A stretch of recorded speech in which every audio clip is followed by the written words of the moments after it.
Bismillahirrahmanirrahim. Assalamualaikum warahmatullahi wabarakatuh. Asyhadu an la ilaha illallah wa asyhadu anna Muhammadan abduhu wa rasuluh la nabiyya ba'dah.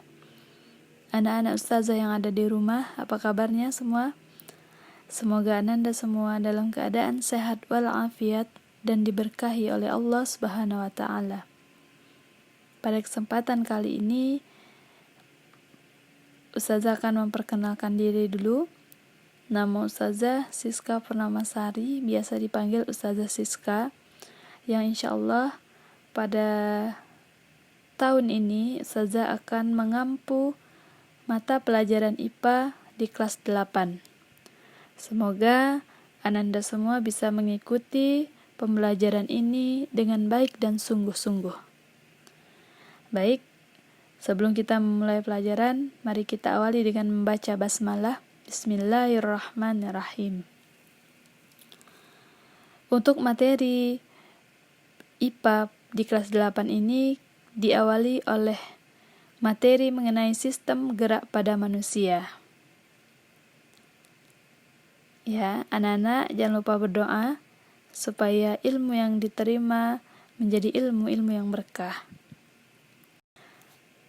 Ananda sekalian pernah berpikir tidak bagaimana kalian bisa berjalan, kalian bisa berlari, ataupun pemain baseball ini bagaimana dia bisa berlari, bagaimana dia bisa mengejar bola sehingga bisa menangkap bola itu. Atau Ananda pernah memperhatikan di sekitar rumah, mungkin sering melihat tumbuh-tumbuhan, ya, ataupun sering melihat hewan apapun, ada ayam yang sedang mencari makan, ada angsa yang sedang berenang, ya. Nah, pernah berpikir tidak apakah tumbuhan dan hewan ini bergerak? Kalau dia bergerak, bagaimana alat geraknya? Apakah sama? Ya, apakah sama atau tidak? Nah, untuk itu, sebelum kita masuk pada pembahasan sistem gerak pada manusia, Ustazah akan mengulas sedikit tentang gerak pada makhluk hidup. Masih diingat materi kelas 7, salah satu ciri makhluk hidup adalah bergerak. Baik itu manusia, hewan, ataupun tumbuhan, semuanya bisa bergerak. Nah, karena kemampuan untuk bergerak ini merupakan salah satu ciri makhluk hidup, tapi perlu diingat, tidak semua gerak makhluk hidup itu dapat kita amati dengan mudah. Nah, di sini Ustazah akan mengulas kembali bagaimana gerak pada tumbuhan dan bagaimana gerak pada hewan.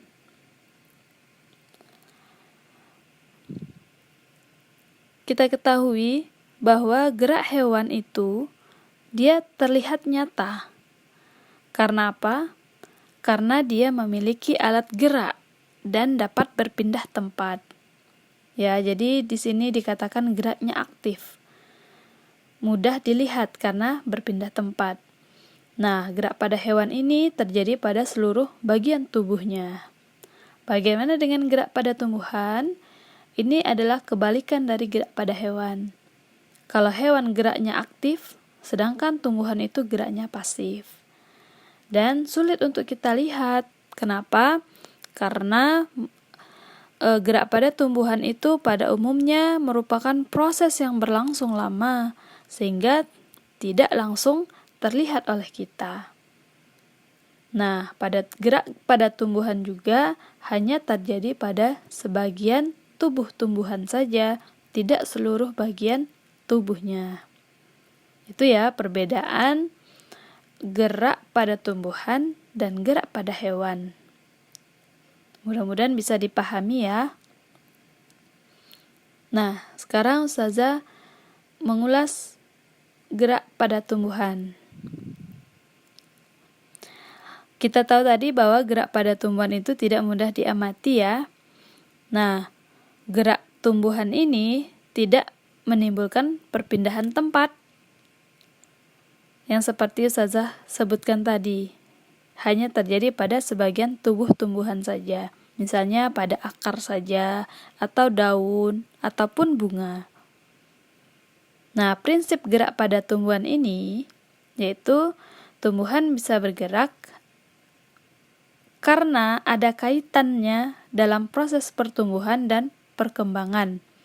Contohnya, pertumbuhan akar, tunas, ataupun mekarnya bunga. Selain itu, tumbuhan bergerak merupakan respon. Ya, tumbuhan ini bergerak karena respon. Respon dari apa? Respon terhadap perubahan lingkungan yang dialaminya. Contohnya, daun lamtoro akan mengatup di sore hari, dan juga contoh lain ada bunga pukul 4 akan mekar di sore hari. Apakah hanya dua ini saja? Ada satu lagi. Tumbuhan itu bisa bergerak apabila diberi rangsangan atau stimulasi. Stimulasi atau rangsangan ini bentuknya berbagai macam. Ada air, cahaya, bahan kimia, ataupun sentuhan manusia. Ya. Nah, ini contohnya tanaman putri malu akan mengatup ketika disentuh. Ya. Ketika menerima sentuhan dari manusia ataupun dari hewan, ya, tanaman putri malu ini dia langsung akan mengatup. Nah, untuk yang gerak tumbuhan ketika diberi rangsangan ini langsung bisa dapat kita amati karena terjadi segera setelah diberi rangsangan. Nah, ini prinsip gerak pada tumbuhan. Semoga bisa dipahami ya. Nah, kemudian gerak pada hewan.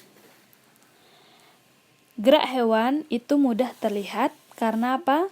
Karena hewan memiliki alat gerak dan dapat berpindah tempat. Berbeda halnya dengan tumbuhan tadi ya.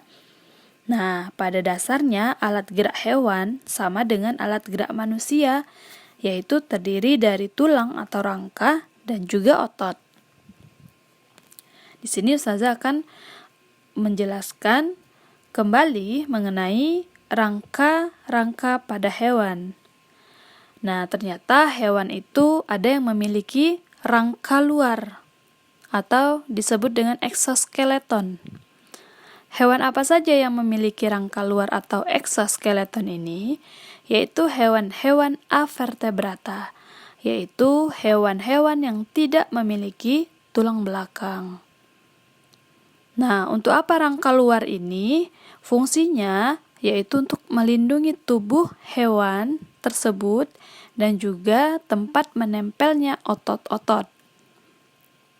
Contohnya apa hewan avertebrata?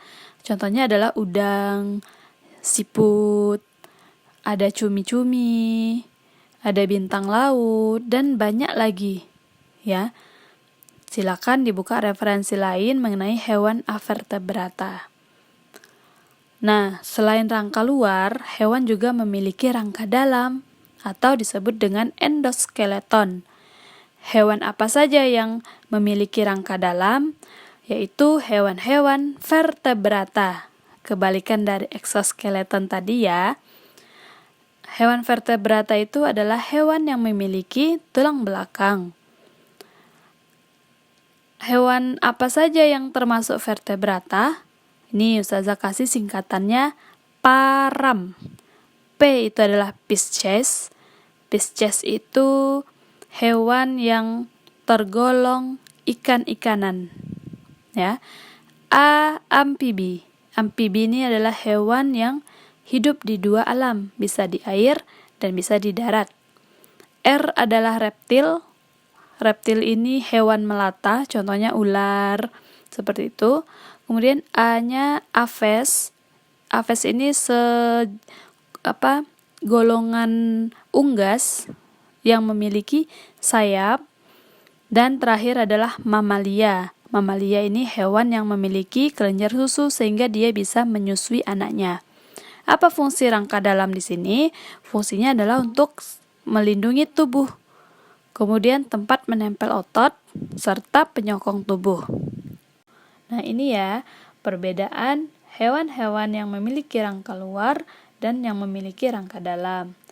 Tapi ada beberapa hewan yang memiliki keduanya, yaitu memiliki rangka luar dan yang memiliki rangka dalam. Hewan apakah itu? Ya, ini adalah hewan penyu dan juga kura-kura. Jadi penyu dan kura-kura ini hewan-hewan yang memiliki rangka luar dan juga rangka dalam sekaligus. Nah, inilah anak-anak semua pengantar kita sebelum kita memasuki materi pokok, yaitu mengenai sistem gerak pada manusia. Mudah-mudahan bisa dipahami sampai di sini ya. Oke, selanjutnya untuk mengawali materi mengenai sistem gerak manusia, untuk pekan depan Ananda harus mempersiapkan bekal dulu, yaitu nanti Ustazah tugaskan untuk membaca buku IPA mengenai materi sistem gerak manusia yang terdiri dari tulang, otot, dan juga rangka. Begitu ya anak-anak, semoga bisa dipahami. Mungkin sampai di sini dulu pembelajaran kita. Semoga bermanfaat bagi Ananda semua. Kita akhiri dengan melafazkan hamdalah, alhamdulillahirrabbilalamin, subhanakallahumma wa bihamdika, asyhadu an la ilaha illa anta, astaghfiruka wa atubu ilaik. Assalamualaikum warahmatullahi wabarakatuh.